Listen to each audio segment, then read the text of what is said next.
All right, welcome to Chem 313 Lecture 9. And today's topic is going to be lipids. So we're starting off in some new territory. We're going to leave proteins behind us momentarily, but we will come back to proteins later on. The lipid section of the course I think is pretty easy, so I'm going to go pretty quickly here. Really what I'm going to do with lipids is frame the whole thing as a setup for the section of the course that deals with membranes, which is a much more important class of structures than lipid molecules themselves. So for lipids themselves, right, irrespective of membranes, we're just talking about the lipid molecules themselves. Here's what I care that you know. You should be able to define a lipid. You should be able to identify the type of lipid based on a structure or a description. You should be able to accurately draw or name fatty acids.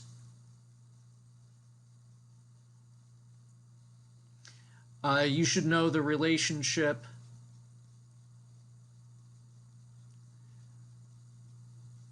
between fatty acid structure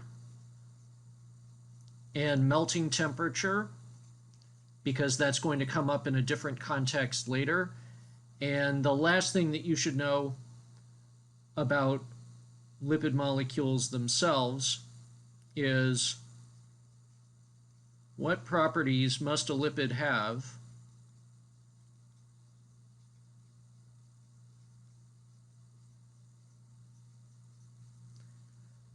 for it to form a membrane. A membrane is a lipid bilayer when mixed with water.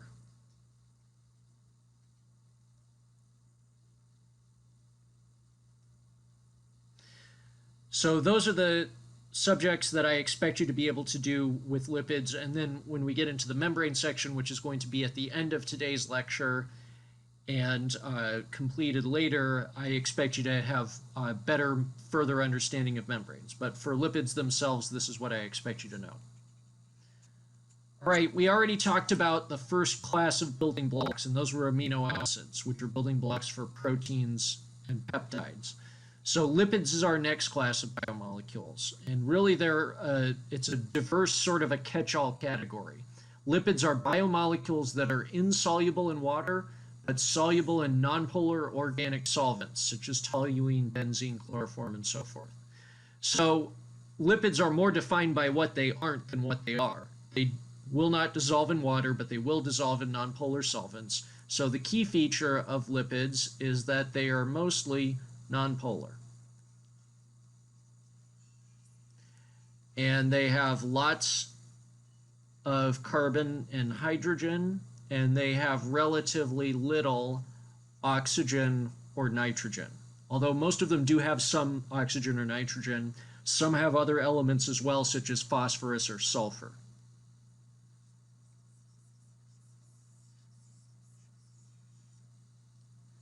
So beyond that, lipids are pretty diverse. We've got the fatty acids, which are, I think, the one category of lipid that I expect you to know in some depth.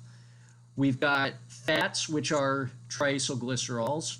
So a fat molecule, or a triacylglycerol, is what you get when you get 3 fatty acids and you attach them to a molecule of glycerol.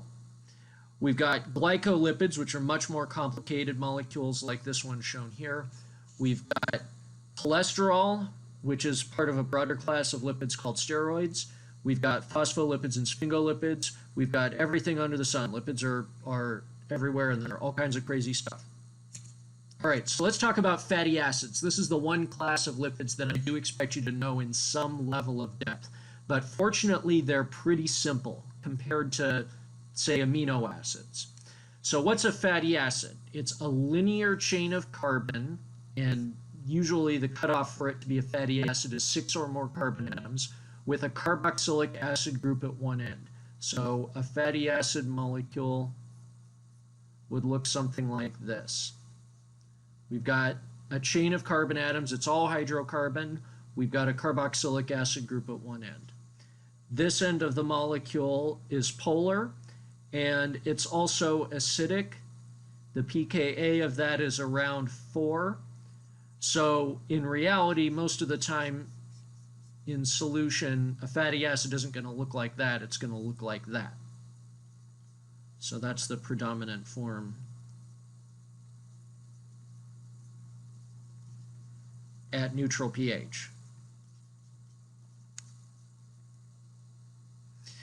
But notice we've got the big long hydrocarbon tail here. So these molecules are mostly nonpolar. And they're water insoluble by definition, otherwise they wouldn't be lipids. So what I've drawn here is an example of what's called a saturated fatty acid. And a saturated fatty acid has no double bonds. If you have double bonds, you have what's called an unsaturated fatty acid. So an unsaturated fatty acid would look something like this. 2, 4, 6, 8, 10, 12, 14. I need another carbon. There we go. So we have a double bond. This is going to be an unsaturated fatty acid. And you can break down unsaturated fatty acids into different categories. So if you have a monounsaturated fatty acid, that means you've got one double bond. A diunsaturated fatty acid means you have two double bonds. And generally speaking, you can go on to a polyunsaturated fatty acid, which just means that you have multiple double bonds, not otherwise specified. Okay, so notice the way that I drew the double bond on this unsaturated fatty acid. If you have double bonds,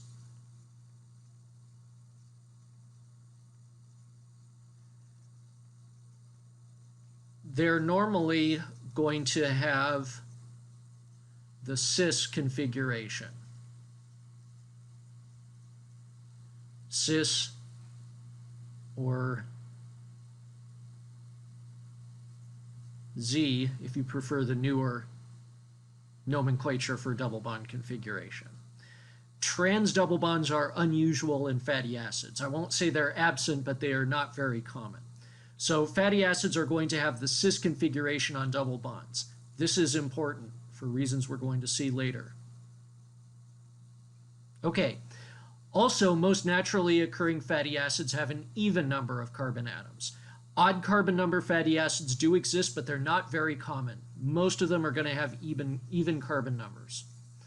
So the reason for that is because of the way fatty acids are synthesized, which we don't have time to talk about in this class. But fatty acids are synthesized by two carbon atoms, chunks being stuck together to make a big long chain. So beyond this, if you want to identify a fatty acid,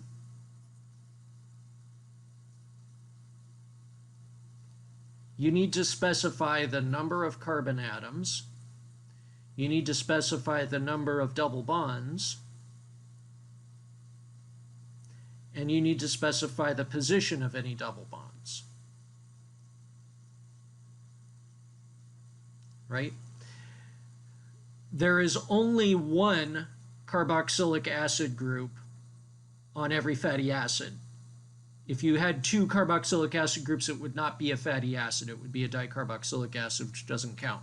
Okay, there's a carboxylic acid group at one end only. So if you can identify all this about the fatty acid, you can identify your fatty acid directly. Unfortunately, there's several different systems for doing this. So this table is taken from a different textbook, not your textbook. But what chemists have done over the years is given fatty acids so-called common names, which are usually from whatever food source or animal they were derived from, a systematic name, which is more akin to the common names from organic chemistry,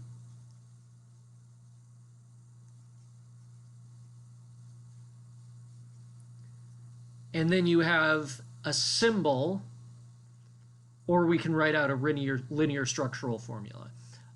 We also have what I call the delta notation for fatty acids, which we'll talk about on the next slide, and that sort of takes care of all of your possible identifiers. So, for example, arachidic acid is the name for a 20-carbon saturated fatty acid. The systematic name would be eicosanoic acid. There's a symbol for it, which I'll talk about on the next slide, and this would be the structural formula for that. For unsaturated fatty acids, once again, it's understood that all double bonds are going to be cis. You know, oleic acid, for example, that's the common unsaturated fatty acid from olive oil. The proper name for it would be 9-octadecaenoic acid, and there's our structural formulas. You do not have to know this. All of this is unless you're an oil chemist, this is a complete waste of your time. This is what you need to know, the delta notation for fatty acids. So this is a nice, convenient way to describe the identity of your fatty acid without having to draw out the entire molecule. So the way this works is each fatty acid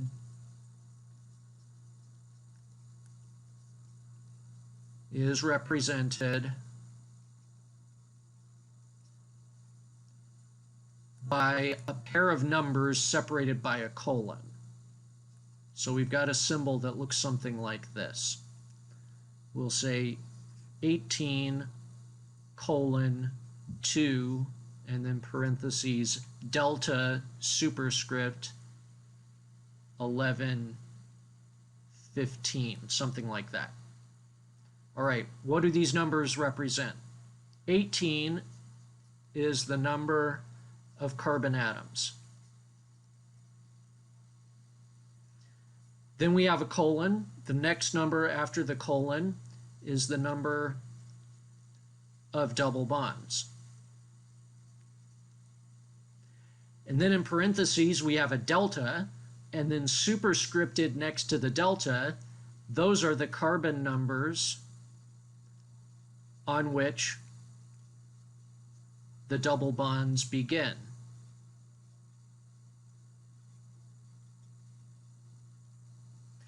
So for this fatty acid molecule, 18,2 delta 11,15, we would draw the molecule like this.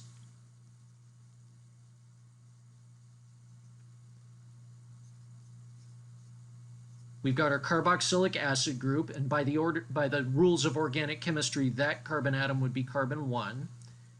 2, 3, 4, 5, 6, 7, 8, 9, 10, 11. Okay, now we are at the first carbon atom with a double bond on it. So if this is carbon 11, we have 12, like so. So the double bond goes from 11 to 12, and remember it's going to be cis. So when we go down to 13, we have 13,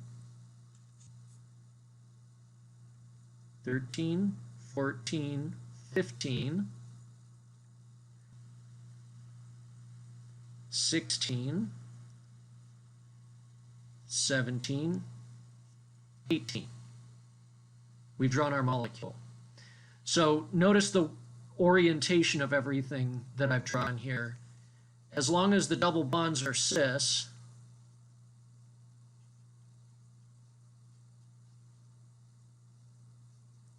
the arrangement of the carbon atoms does not matter.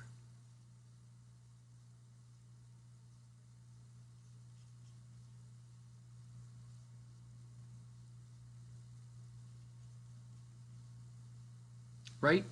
So in other words, as long as the carbon-carbon double bond between 11 and 12 is in the cis configuration, we could have just as easily extended this bond downward, because after all of these single bonds have free rotation around them. The double bonds do not, of course, but the single bonds do. So the orientation, the arrangement of the groups, it doesn't matter as long as your double bonds are cis. I'm going to give you guys a different example. I'm going to draw a fatty acid molecule, and I'm going to see if you can give me the delta notation for this fatty acid.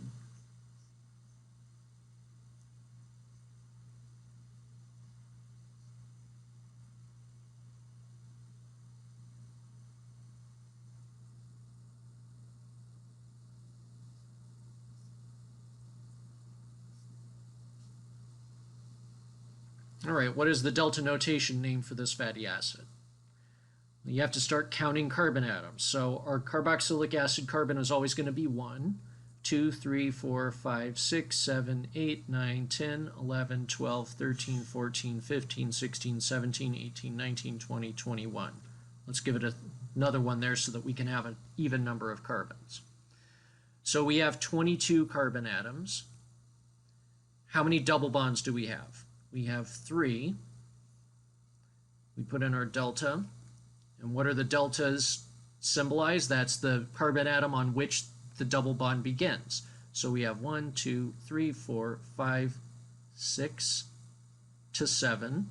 So that's going to be delta 6, 8, 9, 10, 11, 12, 13, 14, 15, 16, 17, 18, 22. There we go. 22, 3, delta 6, 13, 18. If you can do problems like this, you should be well positioned to identify a fatty acid. If your fatty acid is, if your fatty acid is saturated,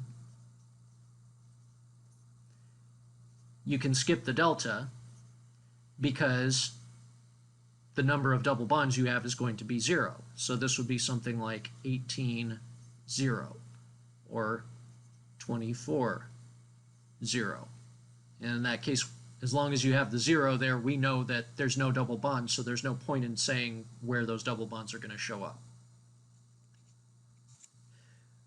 All right, so why do we care so much about the numbers and the positions of the double bonds? So it's important that you understand that because the double bonds are normally cis, they have a strong effect on the shape of the molecule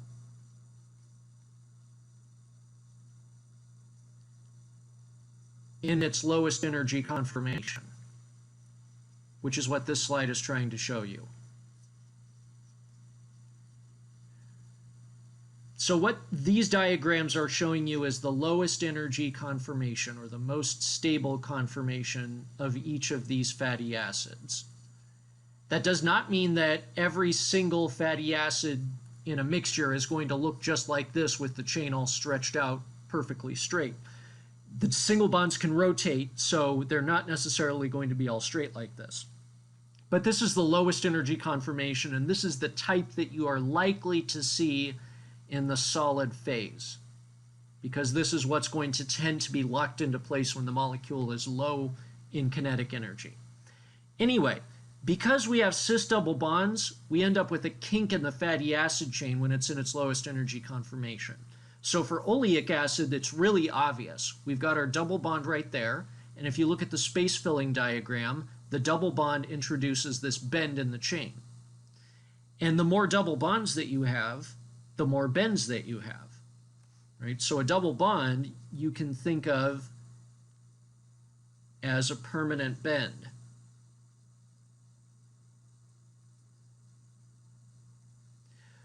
Well, because of this, what effect does this have on the properties of the fatty acids? Well, the more bends your molecule has, you're going to have more impaired packing between the molecules in the solid phase. So if you had, say, like palmitic acid is saturated, those molecules are going to be stretched out straight, and they're going to stack together just like, cordwood when they're in the solid state, versus oleic acid, where you've got these bends in the fatty acid chains, and it's harder for them to pack together regularly. Until you get down to molecules like arachidonic acid, which is this completely convoluted structure, these molecules, it's really hard for them to pack together, right? Because you end up with these gaps where the London forces that hold them together don't operate. So the end result of this is that if you have more double bonds, you have a lower melting temperature.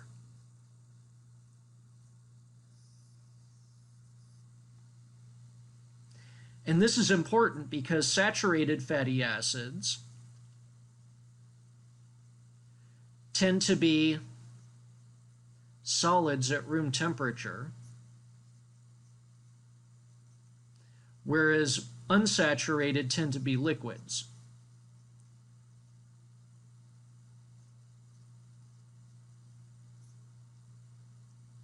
So for example, palmitic acid, this is what's palm oil is made mostly out of.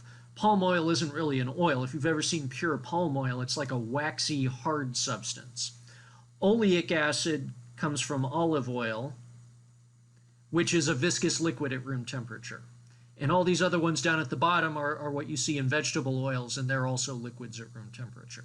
And that's because the double bonds prevent the chains from packing together very well, so you have to chill it more to get them to freeze. Another thing to notice is that longer chains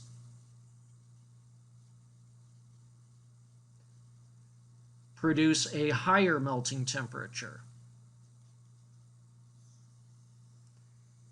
And that should be familiar to you based on your organic chemistry experience. If you have a larger molecule, you've got more surface area for London forces, and therefore it's going to melt at higher temperature.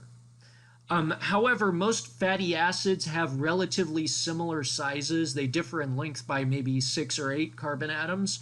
So the number of double bonds is more important in determining the physical properties of your lipid than the length of the chain is.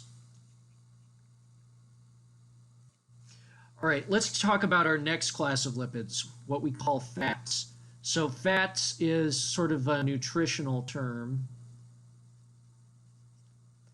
The chemical term is triacylglycerol.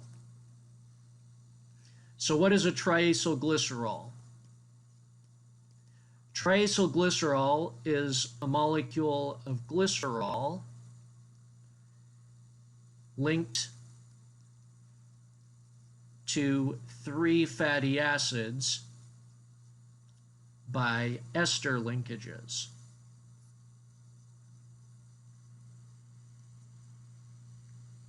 So glycerol is this molecule right here.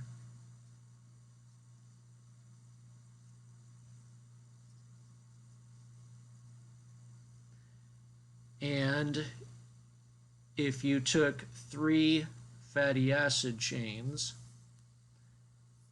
and mixed them together, you would end up with a molecule that looks like this.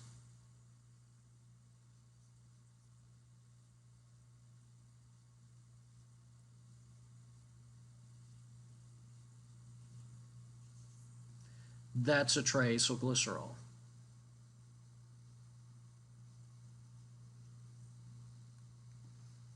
All right, so what are triacylglycerols? These are how fatty acids are stored in eukaryotes, higher eukaryotes, animals especially, but also some plants, store their fatty acids in the form of triacylglycerols. And one of the important functions of fatty acids that I failed to describe on the previous slide is fatty acids are used as an energy source or a food source. when we get into the metabolism section, we'll talk about the difference between a food or fuel source and an energy source. But for now, fatty acids are an energy source, and they're stored in triacylglycerols. Triacylglycerols are stored inside adipose tissue, which if you looked at under a microscope would look like this.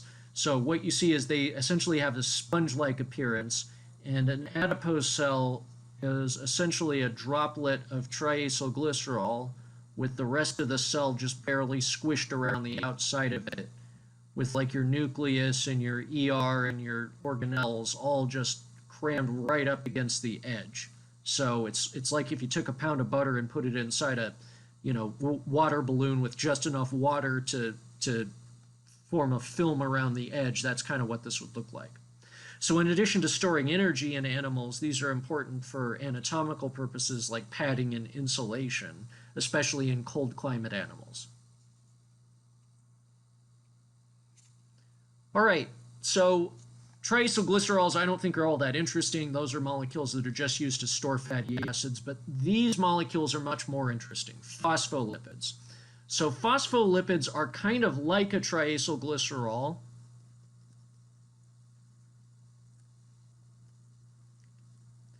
but on carbon 3, instead of having a fatty acid, you have a phosphate plus a molecule called a head group. So what we have in a phospholipid, by the way, your book calls these glycerophospholipids.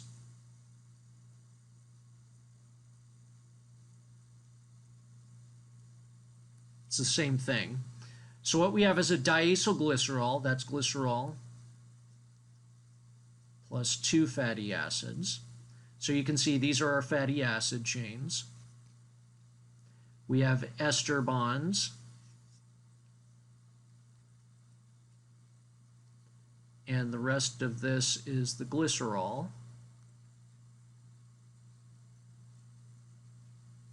But on our third carbon, instead of having another fatty acid, what we have is a phosphate. And on the other side of the phosphate, we have something called a head group. So the head group is typically an alcohol, and the OH of the alcohol reacts with the oxygen of the phosphorus on the phosphate. So in this case, the head group would be choline, which is this molecule that is shown there, but there's a whole variety of head groups that go on phospholipids. All right, so choline, another glycerol, can be a head group.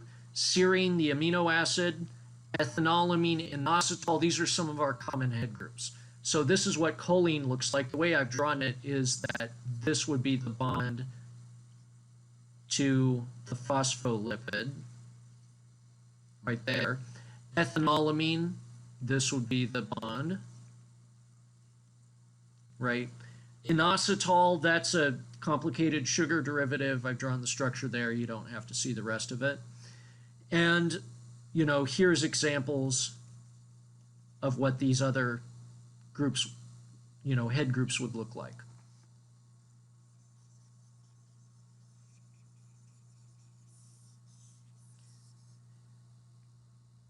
Here's the most important thing to notice about phospholipids, though. If you look at this part of the molecule in blue, that part is nonpolar. The rest of the molecule up here, the phosphate plus the head group, is polar.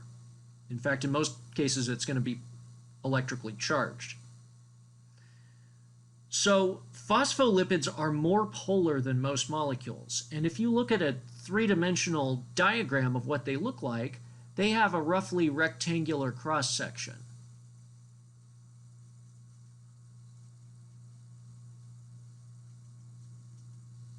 So sometimes phospholipids and a related class of molecule called sphingolipids, they're drawn like this. So what this diagram is supposed to represent is the polar head group and the nonpolar fatty acid tails, if you will.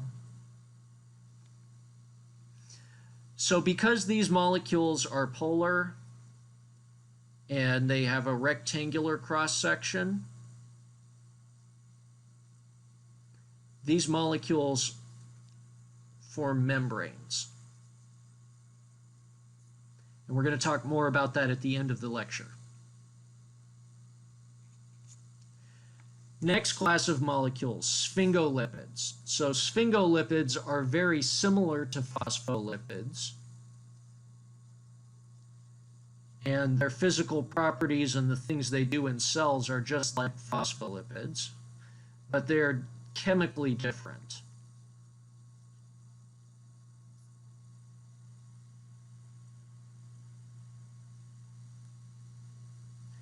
So here's what sphingolipids are. Sphingolipids are made of something called sphingosine plus a fatty acid plus a head group, with or without a phosphate, although usually with. So sphingosine, what's sphingosine? You can think of the sphingosine as like a glycerol with a built-in fatty acid.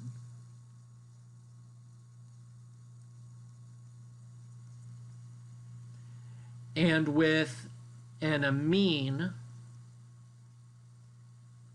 instead of an OH on the second carbon. And that gets you pretty close to what a sphingosine is. So what's sphingosine? Well, we've got our 3 carbons at the top. This part of the molecule is our so-called glycerol. That's not actually glycerol, which is why I'm putting scare quotes around it. We've got an amine group on the second carbon instead of an OH. The third carbon has an OH by itself, and then we've got this sort of built-in fatty acid.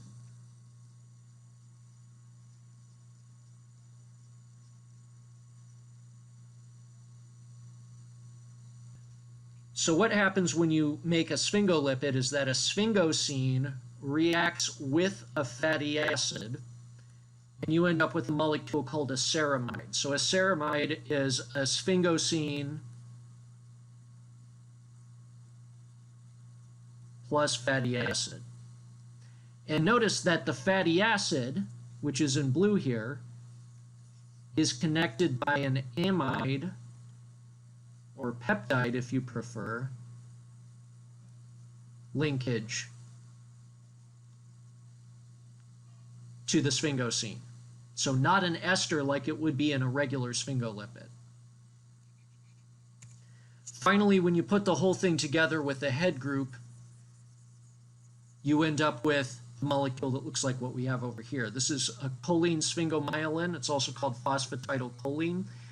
And this is a sphingolipid. So once again, we have a phosphate, we have a head group,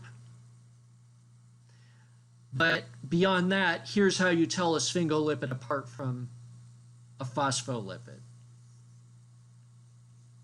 We have an amide linkage, not ester, linkage to the fatty acid. Second thing, sphingolipids always have a free hydroxyl. By free, I mean it's not participating in a ester bond or a phosphoester bond or hidden in some way like that. Third is sphingolipids always have a trans double bond. If you see a trans double bond, you immediately know it's a sphingolipid because fatty acids, unlike sphingosine, do not usually have trans double bonds. They're usually cis. So if you see those 3 features together, that means you have a sphingolipid. The fourth one is not a hard and fast rule. It's just sort of a general rule. Often, not always, these molecules have really complex head groups, and they have very long and saturated fatty acid chains. Not always, but oftentimes. So this is a diagram of what the head groups on some common sphingolipids look like. So a plain old ceramide, your head group is just a hydrogen. That's kind of the blank option. Sphingomyelin has choline, but a lot of these have carbohydrates. So if they have a carbohydrate as a head group, that's a good sign that it's probably a sphingolipid. So if you have one sugar, it's called a cerebroside. If you have multiple sugars, it's called a globoside. And then if you have a really complicated, crazy looking thing, it's called a ganglioside. You guys don't have to worry about that. So sphingolipids are also found in membranes.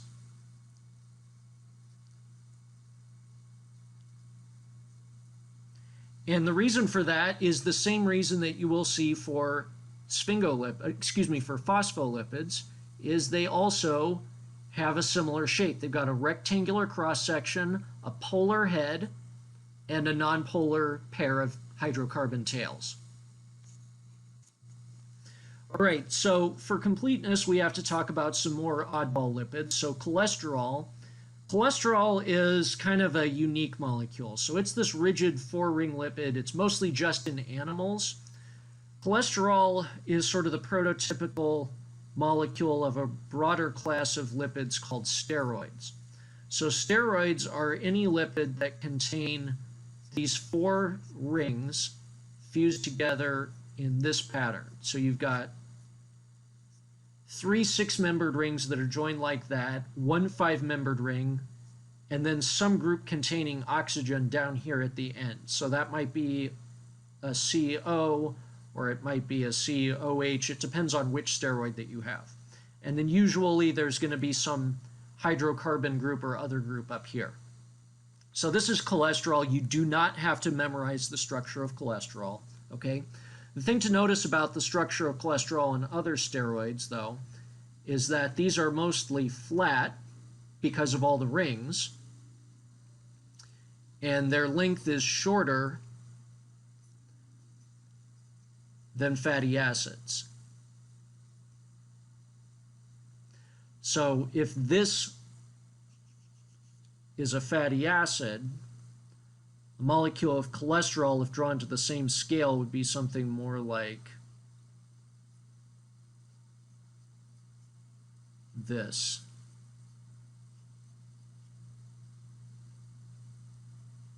I can never remember all the different groups on cholesterol.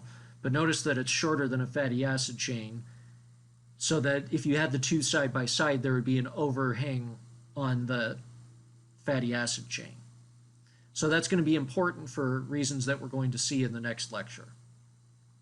An important thing to notice about cholesterol is it's found in membranes. However, it does not form membranes by itself. We'll talk about why later.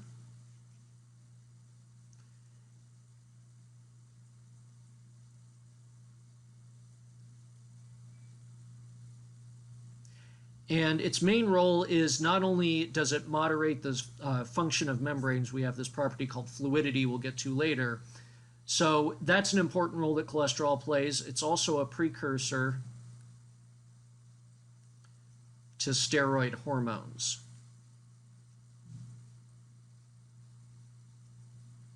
And also bile salts. So this slide just shows you the structure of all the other steroids. These are hormones or other agents that are derived from cholesterol. So cholesterol is made into these in the cells, typically in the liver in animals. So all of your sex hormones like testosterone and progesterone, these are steroids. They're all made from cholesterol. Cortisol is a metabolic regulator that's important in the response to stress. These guys are your components of bile. So cholic acid, deoxycholic acid, taurocholic acid, which is not shown here. So these are secreted by the liver, and they go into the intestine. They help the body absorb fat from the diet. And this last molecule over there, ergosterol, that's a precursor to vitamin B2. You don't have to worry about that. These are just examples.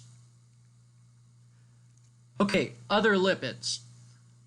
This is a catch-all slide. It's a non-complete just intro to some other classes of molecules you might encounter in other courses, and you can say that you saw them in Chem 313 first. So we already saw the example of vitamin D. That would be the fat-soluble vitamins. So A, D, E, and K, these are all technically lipids. They are made from other lipid molecules. Vitamin D is made from cholesterol.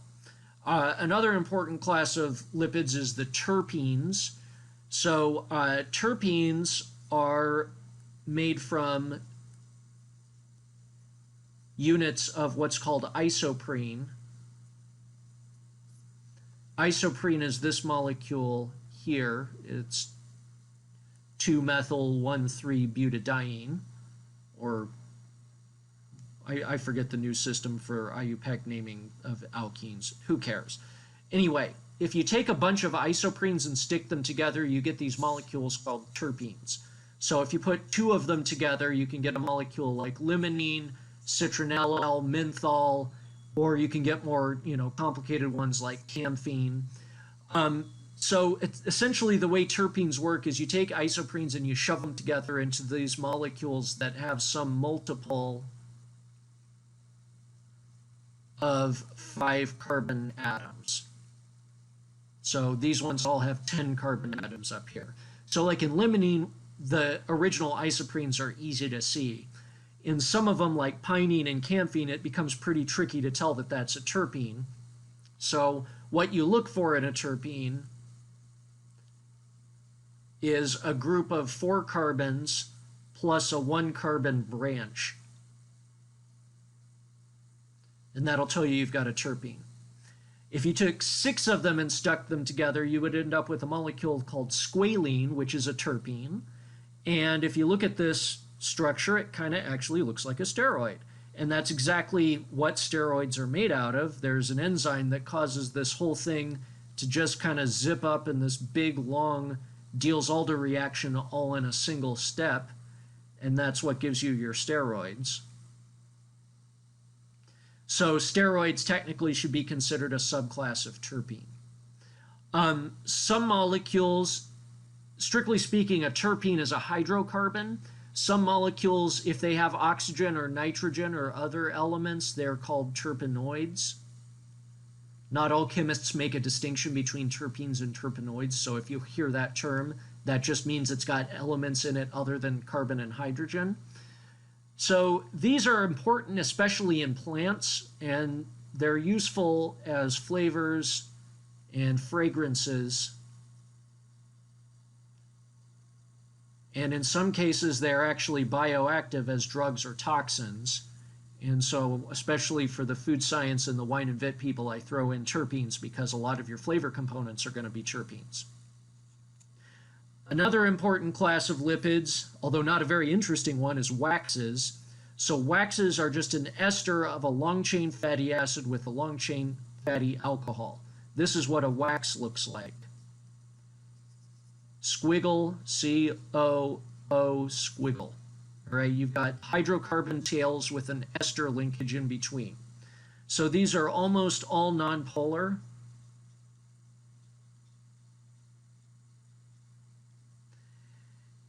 And so the function of waxes is often used for waterproofing. So for example,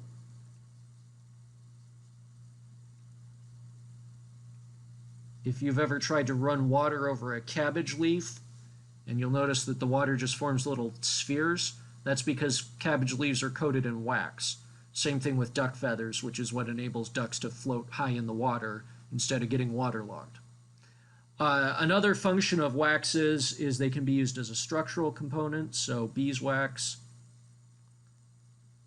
That's what honeycomb is made out of, and because it's nonpolar, the sugar in the honey doesn't dissolve it, and it's a nice protective barrier for the bees. Okay, let's talk about membranes. This is the most important thing that lipids do. So we're talking about membranes in the cellular sense of the term.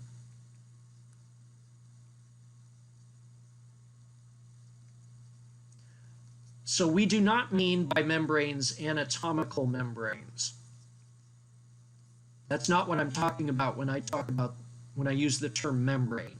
So like your kidneys, for example, are encased in this tough fibrous membrane. That's a different type of membrane. When we talk about membranes in this course, what we mean is a lipid bilayer. And that means a double layer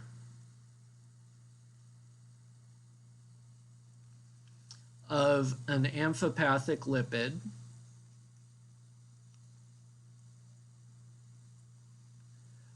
with water on either side.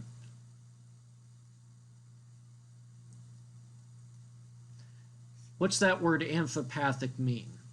Amphipathic means we have a partly polar and therefore water-loving part and partly non-polar water-hating part. That's what amphipathic means. This diagram shows a section through a bunch of cells. I don't remember what type of tissue this is. And what we notice is that we've got all these different cellular compartments, each enclosed by membranes. So that's why membranes are important.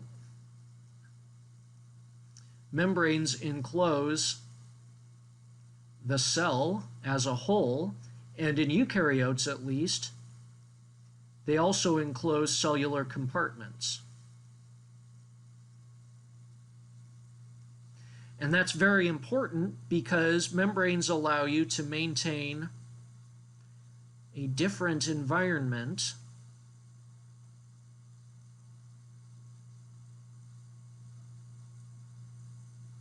on either side. So membranes act as sort of a barrier. The outside of the cell can have one concentration of substances, for example, and the inside could have a different concentration of substances. You can have proteins on the inside of the cell that will not cross the membrane and therefore they don't ever leak out. So membranes are a way to confine biology. All right, let's take a look at how and why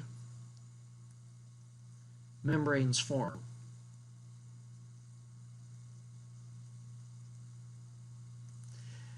The most important thing to notice is that water is necessary for membranes to form. The reason water is necessary is because the driving force for membrane formation is the hydrophobic effect, and you cannot have the hydrophobic effect without having water. So let's consider what would happen if you take a molecule that's like something, say, a fatty acid. So a fatty acid is a big hydrocarbon tail with a COOH on one end. So that part of the molecule is polar, the rest is nonpolar. So we could represent the structure of a fatty acid as a head group with a skinny tail underneath. So because of the shape of this group, the head group is wide and the rest of the fatty acid chain is narrow. So what we have, if we were to draw a polygon around it, is we would have essentially a cone shape. So that's what this diagram is trying to show at the top. The individual molecules are wedge-shaped, and it's amphipathic, right? Because we've got a polar part and a nonpolar part. So if you took a bunch of these and you mix them with water, what would happen? Well, the nonpolar end is going to try to get away from the water, and the polar end is going to try to face water. So what's going to happen is they're going to form this roughly spherical structure like so.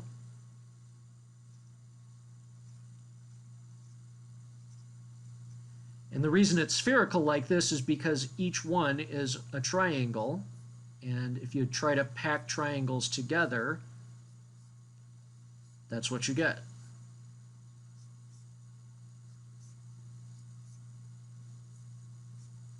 So this structure is called a micelle. And that's what happens if you take fatty acids and try to dissolve them in water, or if you take detergent molecules and try to dissolve them in water. But let's say that instead of taking a fatty acid, you take a molecule like a phospholipid or a sphingolipid. Well, we said before, those, since they have two fatty acids, they have an essentially rectangular cross-section.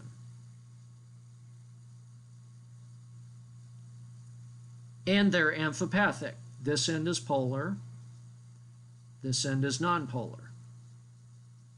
So if you stack those together in water, what you end up with is a bilayer. And the bilayer exists because each one of these is roughly rectangular, so they stack together just like bricks. If you get a big enough bilayer, we start having problems because there's this edge which is nonpolar but it's exposed to water, and that's going to be energetically unfavorable. So under the hydrophobic effect, what happens if you get a large enough bilayer is it's going to fold back on itself to form this spherical structure that's called a vesicle, or it's also called a liposome. And a vesicle is different than a micelle because even though it's spherical, it's got this water-filled cavity in the inside. They're hollow. So you can think of a cell or an organelle as just a very large vesicle. That's what cells are made of. So all membranes are going to be bilayers of phospholipids and sphingolipids.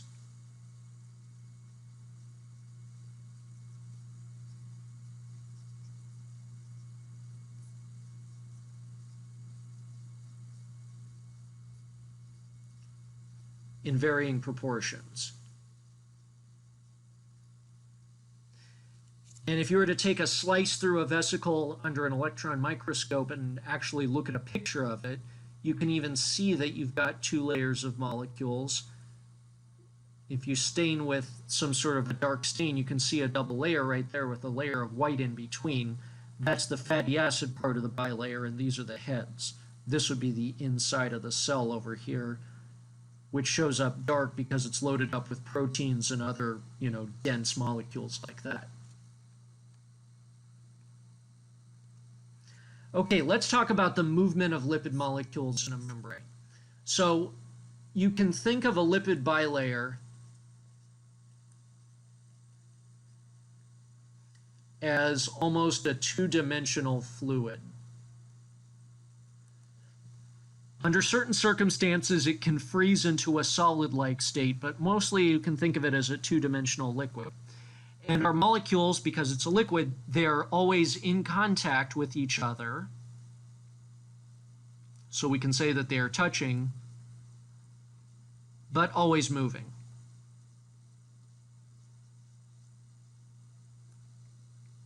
All right, so what do? Well, they can rotate, they can bob up and down, the fatty acid chains can wiggle, and they can diffuse side to side. So a lipid molecule can actually move around within the plane of the bilayer. This diagram shows just that. This is a motion of a molecule in the bilayer. This is supposed to be a view from the top looking down on the lipid bilayer. You can actually take a phospholipid molecule and put a fluorescent tag on it so that you can see it under a microscope and track where it goes over time. And what they see here is that in 6 milliseconds, which is a pretty long time for chemistry, this thing rattles all over the place and then goes through this other zone and rattles all over the place for another length of time.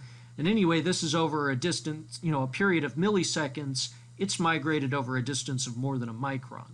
So a micron is about the size of a bacterial cell, which means that in a matter of milliseconds, a lipid molecule can move from one end of a bacterium to the other end. That's pretty fast. So these molecules are moving fairly fast. The one type of motion that lipids do not do in a bilayer is what's called flip-flop, which is where they move from one side to the other. That is incredibly slow. It's so slow that it essentially is not observable. And the reason for that is because the polar head has to pass through the nonpolar interior of the membrane. There's a very high activation energy for that. However, notice that because we have a fluid, our lipid can freeze, our lipid bilayer can freeze at low temperature. So if we start off with a lipid bilayer in what we call the gel phase, so this would be a solid-like state, what do we notice? We notice that our fatty acid chains are extended, and therefore we have tight packing and little motion. And then if we heat up our sample, what happens? Well, we end up in this liquid-like phase called a liquid crystal or liquid ordered. You know, if people who work with lipids have all kinds of different, sub-phases that they call liquid-like. But the idea here is the fatty acid chains are bent, and there are plenty of gaps, and we have much more motion. So how do you get from a solid-like to a liquid-like state of a lipid bilayer? Same as you do for anything else. You heat it up. And if you want to go back, you have to cool it down. So this whole idea of the amount of motion that you have in a lipid bilayer, all right, we have more motion in a liquid-like state than in the solid-like state. This is captured in this parameter we call fluidity. So what is fluidity? Let's talk about fluidity on this side. So fluidity, this is a measurement of the degree of molecular motion in a bilayer. And you can think of it as the liquid-like character of a bilayer.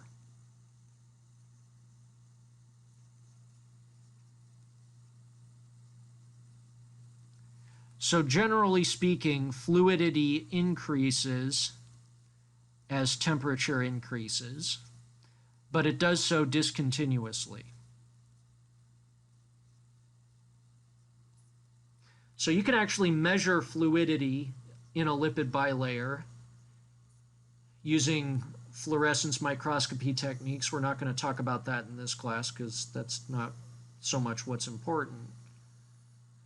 But if you measure fluidity as a function of temperature, what you would observe is that at low temperatures you have a certain amount of fluidity that increases as you heat it up. But then you're going to get to a point where your fluidity suddenly takes off, and then it continues to increase more further later on. But it has this discontinuous jump. So down here at these temperatures, we have a gel state, or a solid-like lipid bilayer. Up here, we have a liquid state. And in between those, we have a melting transition. So this would be our melting temperature.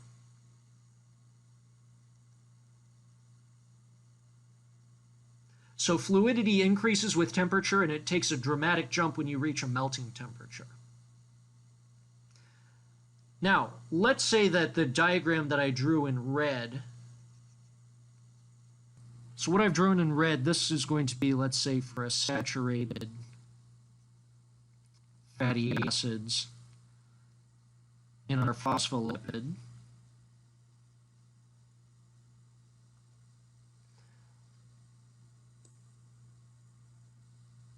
Let's draw another graph in green. And we'll say that this is the same phospholipid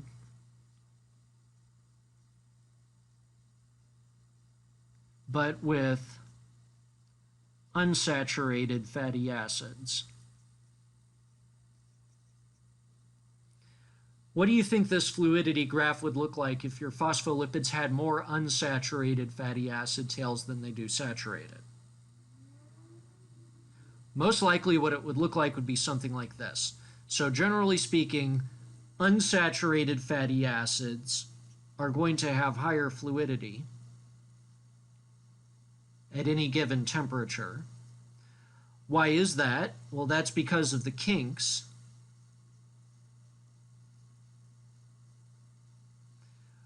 which introduce gaps in the bilayer.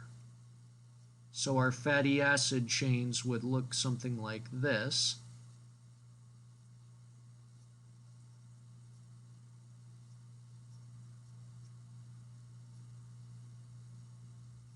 In our bilayer. And so we've got all these little structural defects in our lipid bilayer.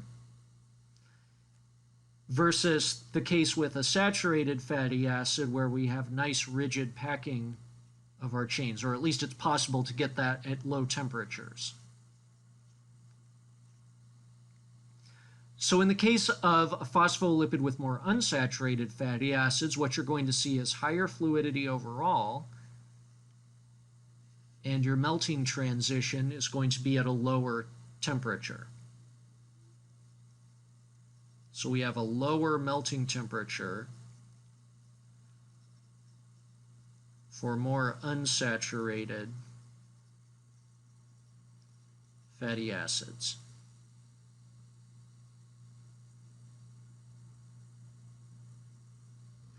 Now let's take a look at the saturated fatty acid,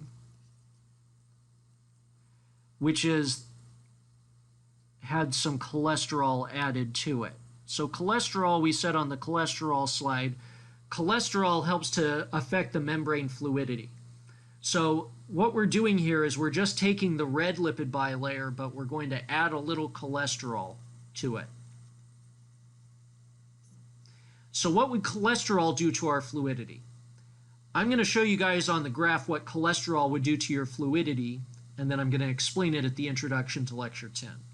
So if you had cholesterol on this graph, it would look something like this. We would have a much broader transition and the melting temperature would be much less distinct. So this is the case of the saturated fatty acids with cholesterol added. Why is that, do you suppose? So in preparation for lecture 10, see if you can come up with a plausible hypothesis for why cholesterol causes your melting curve for fluidity to look like this for a saturated fatty acid. We'll talk about it in depth at the intro to lecture 10. In the meantime, I'll see you guys next time.